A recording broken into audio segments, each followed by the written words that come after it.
પાટણથી મહત્વના સમાચાર કે જ્યાં પાટણના રાધનપુર તાલુકાના પ્રેમનગર ગામે ધીંગાણું સર્જાયું છે।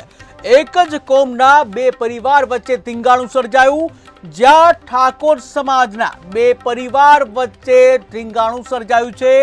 ત્યારે ધીંગાણું સર્જાતા યુવાનનું મોત નીપજ્યું છે। એક મહિલા ઈજાગ્રસ્ત પણ થઈ છે। ત્યારે માથામાં ધારીઓ મારતા યુવાનનું ઘટના સ્થળે જ મોત નીપજ્યું, જ્યાં પુત્રને બચાવવા જતા 50 વર્ષીય મહિલા ઈજાગ્રસ્ત બની છે। ત્યારે ન્યાય ન મળે ત્યાં સુધી પરિવારે મૃતદેહનો અસ્વીકાર કર્યો, જ્યાં પોલીસ દ્વારા ગુનો નોંધવાની વધુ તપાસ હાથ ધરી છે। તો મહત્વના સમાચાર સામે આવી રહ્યા છે રાધનપુરથી। રાધનપુરમાં એક જ કોમના બે જૂથો વચ્ચે ધીંગાણું સર્જાયું છે અને ધીંગાણામાં એક વ્યક્તિનું મોત નીપજ્યું છે। ત્યારે રાધનપુર તાલુકાના પ્રેમનગર ગામની આ ઘટના। રાધનપુર તાલુકાના પ્રેમનગર ગામમાં બે કોમો વચ્ચે ધીંગાણું સર્જાયાના સમાચાર સામે આવી રહ્યા છે, જેમાં એક વ્યક્તિનું મોત નીપજ્યાના સમાચાર સામે આવી રહ્યા છે કે જ્યાં 17 વર્ષીય કિશોરનું જે આ ધીંગાણામાં મોત નીપજ્યું છે।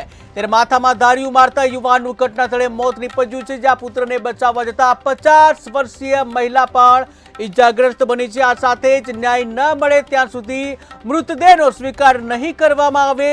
પોલીસ દ્વારા હાલ તો ગુનો નોંધી અને વધુ તપાસ હાથ ધરી છે। ત્યારે રાધનપુરના પ્રેમનગર ગામે મંગળવારે સાંજના સમયે જે કિશોર નોકરીએ જઈ રહ્યો હતો ને આ દરમિયાન પડોશમાં રહેતા યુવકે પાછળથી ધારિયા વડે જે હુમલો કર્યો હતો અને જેમાં જે કિશોરનું મોત નીપજ્યા હોવાના સમાચાર સામે આવી રહ્યા છે। ત્યારે જે કહી શકાય કે બે કોમો વચ્ચે આ ધીંગાણું સર્જાયું અને આ ધીંગાણામાં એક 17 વર્ષીય કિશોર છે। 17 વર્ષીય કિશોરનું મોત નીપજ્યાના સમાચાર સામે આવી રહ્યા છે।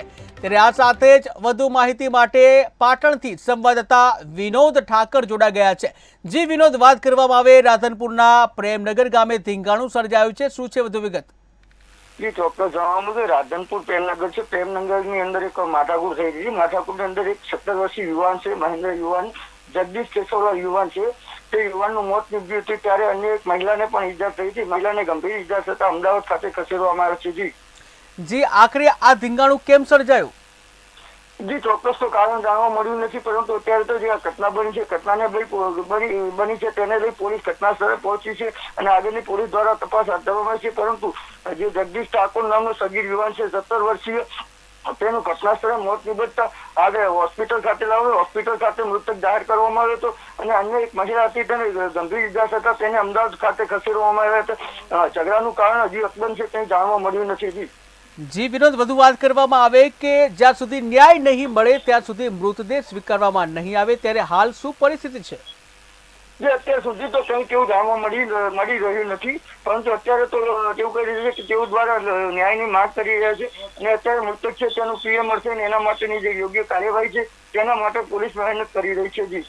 જી વિનોદ, સમગ્ર માહિતી બદલ આભાર। તો રાધનપુર તાલુકાના પ્રેમનગર ગામે આ ધીંગાણું સર્જાયું છે।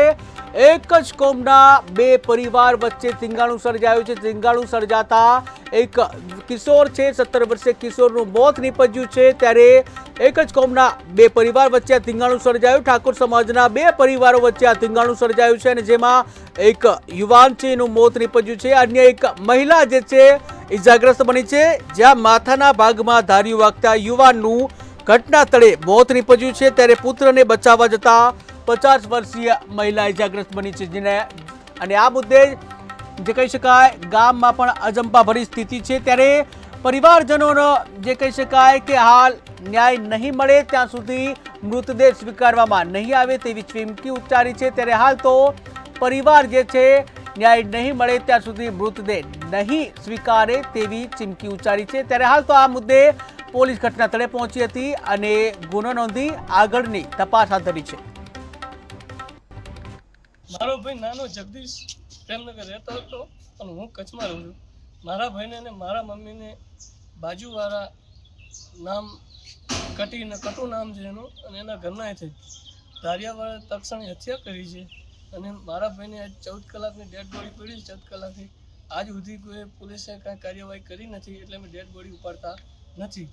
પણ જેમ બને એમ સરકાર વિનાને નમ્ર વિનંતી છે કે આ કાર્ય આગળ કાર્યવાહી કરે અને 24 કલાક કે 12 કલાકની અંદર આ માણસો બે પકડાવા જોઈએ એટલી અમારી અપીલ છે. નહીં પકડાય તો અમે હડતાલ ઉપર બેસું, ડેડ બોડી રહેવા દઈશું નહીં, અમે આગળ કાર્યવાહી ચાલુ રાખશું. મારો ભાઈ નાનો જગદીશ પ્રેમનગર રહેતો હતો અને હું કચ્છમાં રહું છું. મારા ભાઈને અને મારા મમ્મીને